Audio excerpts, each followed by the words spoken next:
Welcome back to Xylem learning. Arunima miss ആണ്. മറ്റൊരു July 21 കൂടെ എത്താൻ പോകുന്നു. എന്താണ് ഈ ദിവസത്തിന്റെ പ്രത്യേകത? ചില ദിവസങ്ങൾ നമ്മൾ മനുഷ്യരാശിയെ സംബന്ധിച്ചിടത്തോളം വളരെ ഇമ്പോർട്ടന്റ് ആയിട്ടുള്ള ഡേറ്റുകളാണ്. നമ്മുടെ ജീവിതത്തിൽ എന്തൊക്കെ പ്രത്യേകതകളാണ് ഈ ദിവസത്തിനുള്ളതെന്ന് നിങ്ങൾക്ക് അറിയാമോ? കുഞ്ഞുനാൾ മുതലേ നിങ്ങൾക്ക് എല്ലാവർക്കും ഇഷ്ടമുള്ള ഒരാളാണ് നമ്മുടെ അമ്പിളിയമ്മാവിനെ നമ്മളെല്ലാവരും സ്നേഹത്തോടെ വിളിക്കുന്ന ചന്ദ്രൻ. ഭൂമിയുടെ ഒരേ ഒരു ഉപഗ്രഹം, നാച്ചുറൽ സാറ്റലൈറ്റ്. ചന്ദ്രനിൽ ആദ്യമായിട്ട് മനുഷ്യജീവന്റെ സ്പർശമേൽക്കുന്ന ദിവസമാണ് July 21. That means Neil Armstrong എന്നുള്ള വ്യക്തി ആദ്യമായിട്ട് ചന്ദ്രനിൽ കാലുകുത്തിയ ദിവസം. കുറേ വർഷങ്ങളായിട്ട് തന്നെ ഈ ഒരു ദിവസം മനുഷ്യരാശിയെ സംബന്ധിച്ചിടത്തോളം ഏറ്റവും വലിയ കണ്ടുപിടുത്തം നടന്നതിന്റെ അല്ലെങ്കിൽ മനുഷ്യരാശിയെ സംബന്ധിച്ചിടത്തോളം ഏറ്റവും വലിയ കാൽവെപ്പിന്റെ ഒരു ദിവസമാണ്. അതുകൊണ്ട് തന്നെ വലിയ രീതിയിലുള്ള ആഘോഷങ്ങളായിരിക്കും നിങ്ങളുടെ സ്കൂളുകളിൽ ഉണ്ടായിക്കൊണ്ടിരിക്കുക. അപ്പൊ അതുമായിട്ട് ബന്ധപ്പെട്ട വളരെ ഇമ്പോർട്ടന്റ് ആയിട്ടുള്ള കുറച്ച് ഇൻഫോർമേഷൻസ് പാസ് ചെയ്യാനാണ് മിസ് ഇപ്പൊ വന്നിരിക്കുന്നത്. So let's start the video. അപ്പൊ ഇന്ന് നിങ്ങൾ ഇത് ഇവിടെ കാണുന്നത് എന്താണെന്ന് അറിയാമോ? നമ്മുടെ എല്ലാവരുടെയും വാസസ്ഥലം. അപ്പൊ നിങ്ങൾ ചോദിക്കും, മിസ്സേ അത് നമ്മുടെ വീടല്ലേന്ന്.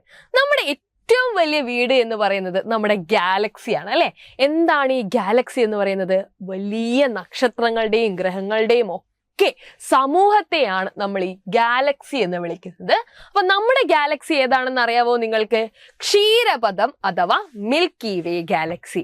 വലിയ വലിയ വലിയ കോടാനുകോടിക്കണക്കിന് നക്ഷത്രങ്ങൾ അടങ്ങിയിരിക്കുന്ന ഒരു സമൂഹമാണ് ഈ ഗാലക്സി എന്ന് പറയുന്നത്. ഈ നക്ഷത്ര സമൂഹത്തിൽ തന്നെ നിങ്ങൾക്ക് സൗരയൂഥം ഇവിടെ കാണാൻ വേണ്ടി സാധിക്കും. ഈ സൗരയൂഥത്തിലെ ഒരു കൊച്ചു ഗ്രഹം മാത്രമാണ് നമ്മുടെ ഭൂമി, നമ്മുടെ ഒറിജിനൽ വാസസ്ഥലം എന്ന് പറയുന്നത്.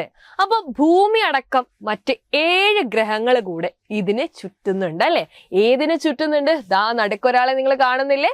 സൺ. അപ്പോൾ സൂര്യൻ ആണ് നമ്മുടെ സൗരയൂഥത്തിന്റെ അടിസ്ഥാനം അല്ലെങ്കിൽ കേന്ദ്രം എന്ന് പറയുന്നത്. ഈ സൂര്യനെ ചുറ്റിക്കൊണ്ടാണ് ബാക്കിയുള്ള 8 ഗ്രഹങ്ങളും ഇങ്ങനെ കറങ്ങിക്കൊണ്ടിരിക്കുന്നത്. പണ്ടൊക്കെ നിങ്ങൾ കേട്ടിട്ടുണ്ടാവും 9 ഗ്രഹങ്ങൾ ഉണ്ടെന്നായിരുന്നു നമ്മൾ പറഞ്ഞുകൊണ്ടിരുന്നത്. പക്ഷേ കുഞ്ഞനായ പ്ലൂട്ടോയെ നമ്മൾ ഇപ്പൊ എന്ത് ചെയ്തിട്ടുണ്ട്? ഗ്രഹങ്ങളിൽ നിന്ന് മാറ്റി കുള്ളൻ ഗ്രഹമാക്കി മാറ്റിയിട്ടുണ്ട്. അപ്പം സൂര്യനെ ചുറ്റുന്ന 8 ഗ്രഹങ്ങളും അടങ്ങിയതാണ് സൗരയൂഥം. ഇതിൽ നിങ്ങൾ സൂര്യന്റെ തൊട്ടടുത്ത ഒരാളെ കാണുന്നില്ലേ? ഇതാണ് നമ്മൾ മെർക്കുറി എന്ന് വിളിക്കുന്ന ബുധൻ. ഏറ്റവും അടുത്തായിട്ട് നിൽക്കുന്നത് കൊണ്ട് തന്നെ സൂര്യനോട് അടുത്ത് കിടക്കുന്ന ഗ്രഹം എന്നാണ് നമ്മൾ ബുധനെ പൊതുവെ പറയാറ്. തൊട്ടടുത്തായിട്ട് നിങ്ങൾക്ക് ആരെ കാണാം? ശുക്രൻ, വീനസിനെ കാണാം.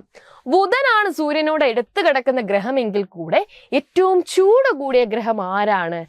ഈ ഒരു ശുക്രനാണ് എന്നുള്ള കാര്യം നിങ്ങൾ എന്ത് ചെയ്യുക? ഓർത്ത് വെക്കുക. ക്ലിയർ? നെക്സ്റ്റ് നിങ്ങൾ കാണുന്നത് നമ്മുടെ എല്ലാവരുടെയും വാസസ്ഥലമായിട്ടുള്ള നമ്മുടെ ഭൂമിയെയാണ്. ഈ ലോകത്ത് നമ്മൾ ഇതുവരെ കണ്ടെത്തിയതിൽ മനുഷ്യ സ്പർശമുള്ള അല്ലെങ്കിൽ ജീവന്റെ സ്പർശമുള്ള ഒരേ ഒരു ഗ്രഹം ഭൂമിയാണ്. ഏറ്റവും ബ്യൂട്ടിഫുൾ ആയിട്ടുള്ള ഗ്രഹം ഏതാണെന്ന് ചോദിച്ചാൽ നമുക്ക് ഭൂമിയെ പറയാം അല്ലെ. ഭൂമിയുടെ തൊട്ടടുത്തായി ചുവന്ന നിറത്തിൽ നിങ്ങൾ ഒരാളെ കാണുന്നില്ലേ? അതാണ് ചൊവ്വ. ആരാണ്?